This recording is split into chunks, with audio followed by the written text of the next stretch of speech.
Hello नमस्कार आदाब सलाम सत श्री अकाल केम छो कस्से काय केरो हाल है केना छी यहाँ सब कैसन बानी हाउ आर यू कैसे हैं आप लोग केमो नाचो मनक्कम खम्हागने हुकुम केमती अच्छंती की खबर नमस्तु भ्यंग राधे राधे राम राम देवी और सज्जनों। आज के इस वीडियो में मैं आपको बताने जा रहा हूं कि वृश्चिक लग्न के कुंडली में केतु का क्या फल है। केतु की जब महादशा अंतर्दशा आपके जीवन में आएगी तो आपके साथ कौन सी अच्छी बुरी घटनाएं होंगी, बड़ा संक्षिप्त विवरण दे रहा हूं। विस्तृत जानकारी के लिए आप अपनी कुंडली की जांच मुझसे करवा सकते हो सामने दिए गए नंबर पर में। आइए देवी और सज्जनों, अगर केतु आपके कुंडली के प्रथम भाव में वृश्चिक राशि में बैठा हुआ है तो वृश्चिक राशि का केतु उच्च का हो जाता है, जिसके कारण से केतु का जब समय आएगा आपकी मानसिक स्थिति बहुत मजबूत होगी, आप में विनम्रता बनी रहेगी, आप एक विवेकी व्यक्ति के तौर पर में समाज में जाने जाएंगे, विवेकशील कहलाएंगे, आपका चरित्र बहुत अच्छा होगा, आध्यात्मिक विकास भी जो है सो केतु करवाएगा, रंग रूप भी बहुत अच्छा रहेगा और गौरव करने लायक आप काम करेंगे। पंचम दृष्टि पंचम भाव पर में तो संतान का भी सुख दिलवाएगा। सप्तम दृष्टि सप्तम भाव पर में विवाह में थोड़ा विलंब करेगा क्योंकि नीच की दृष्टि है, वैवाहिक जीवन में थोड़ी सी परेशानी आएगी। नवम दृष्टि नवम भाव पर में तो भाग्य का साथ थोड़ा कम मिलेगा। केतु अगर कुंडली के दूसरे भाव में यहाँ पर में है देवी और सज्जनों, तो केतु यहाँ भी धनु राशि में उच्च का हो जाता है। वृश्चिक और धनु दोनों में केतु उच्च का हो जाता है। तो यहाँ पर में केतु के आने के कारण क्या होगा कि आपको धन धान्य संपत्ति में वृद्धि होगी, परिवार के लोगों से लाभ मिलेगा, वाणी थोड़ा सा कड़वा तीखा जरूर होगा, सत्य बोलेंगे, दान पुण्य करेंगे, आंखों से संबंधित कुछ परेशानी भी आ सकती है और पड़ोसी से भी कुछ लाभ मिलेगा। पंचम दृष्टि छठे भाव पर में दुश्मन के द्वारा कुछ परेशानी होगी। सप्तम दृष्टि अष्टम भाव पर में विदेश जाने का योग बनेगा। नवम दृष्टि दशम भाव पर में पिता के साथ कुछ टेंशन तनाव की स्थिति भी बनेगी।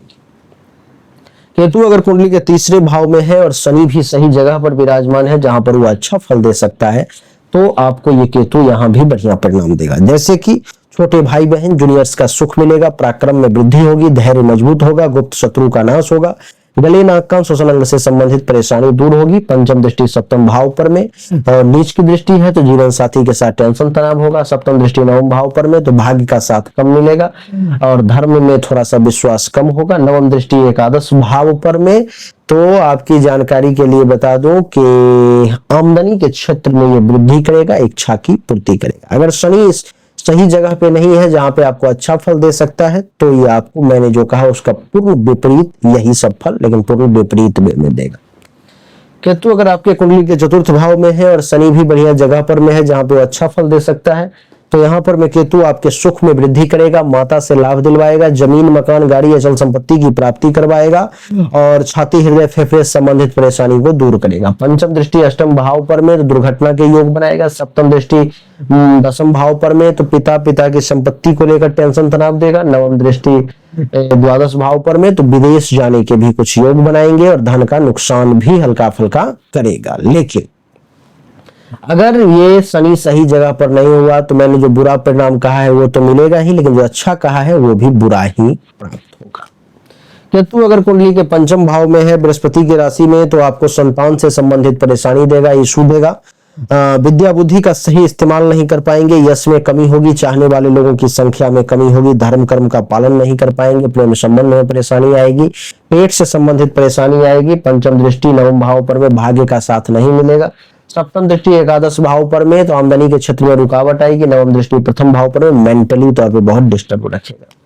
केतु अगर कुंडली के छठे भाव में है देवी और सज्जनों तो दुश्मनों के द्वारा परेशानी आएगी, चिंता में ज्यादा वक्त बीतेगा, हेल्थ वाइज इशू रहेगी, कर्ज के योग बनेंगे, केस मुकदमा अपयस कलंक शोक और दुख की भी प्राप्ति होगी। और पंचम दृष्टि 1 2 3 4 5 दशम भाव पर में पिता के साथ टेंशन तनाव की स्थिति बनेगी, इज्जत प्रतिष्ठा में कमी आ जाएगी। सप्तम दृष्टि 12वें भाव पर में तो खर्चा ज्यादा होगा, धन हानि का योग बनेगा, अस्पताल का खर्चा एक्टिवेट होगा। नवम दृष्टि दूसरे भाव पर में उच्च की है तो पड़ोसी से परिवार से कुछ लाभ मिलेगा।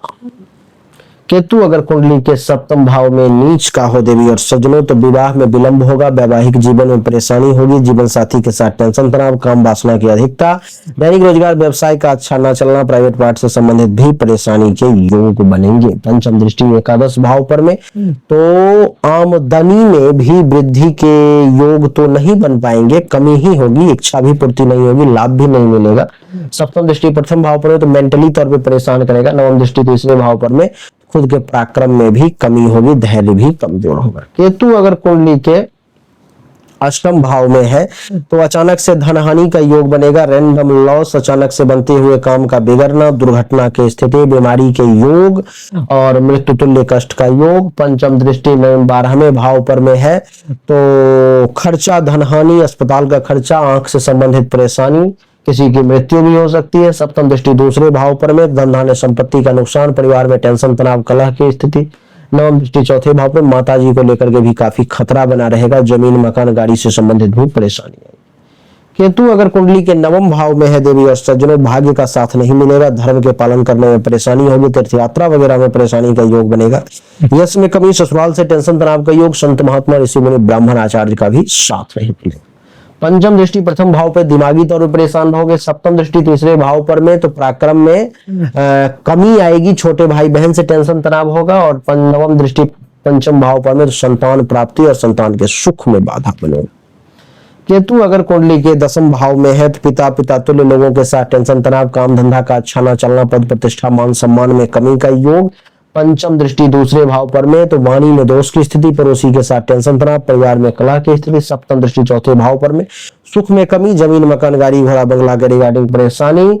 नवम दृष्टि छठे भाव पर में यानी कि दुश्मनों के द्वारा परेशानी, चिंता, हेल्थ वाइज। केतु अगर एकादश भाव में है तो लाभ मिलेगा, उपलब्धि की प्राप्ति होगी, मनोकामना की पूर्ति होगी, बड़े भाई बहन सीनियर से फायदा होगा। और पंचम दृष्टि 1 2 3 4 5 कुंडली के तीसरे भाव पर में यानी कि छोटे भाई बहन से भी लाभ मिलेगा, पराक्रम में वृद्धि, धैर्य का मजबूत होना। सप्तम दृष्टि पंचम भाव पर में तो संतान के सुख में थोड़ा सा परेशानी होगा। नवम दृष्टि सप्तम भाव पर में जीवन साथी के साथ भी कुछ परेशानी के योग। केतु अगर कुंडली के 12वें भाव में तुला राशि में है, धन हानि का योग, अस्पताल खर्चा एक्टिवेट, आंख से संबंधित परेशानी, परिवार में किसी की मृत्यु तक हो सकती है। पंचम दृष्टि चौथे भाव पर में सुख में कमी, जमीन मकान गाड़ी घोड़ा बंगला की रिगार्डिंग परेशानी। सप्तम दृष्टि छठे भाव पर में यानी कि दुश्मनों के द्वारा परेशानी, चिंता, हेल्थ वाइज इशू, कर्ज।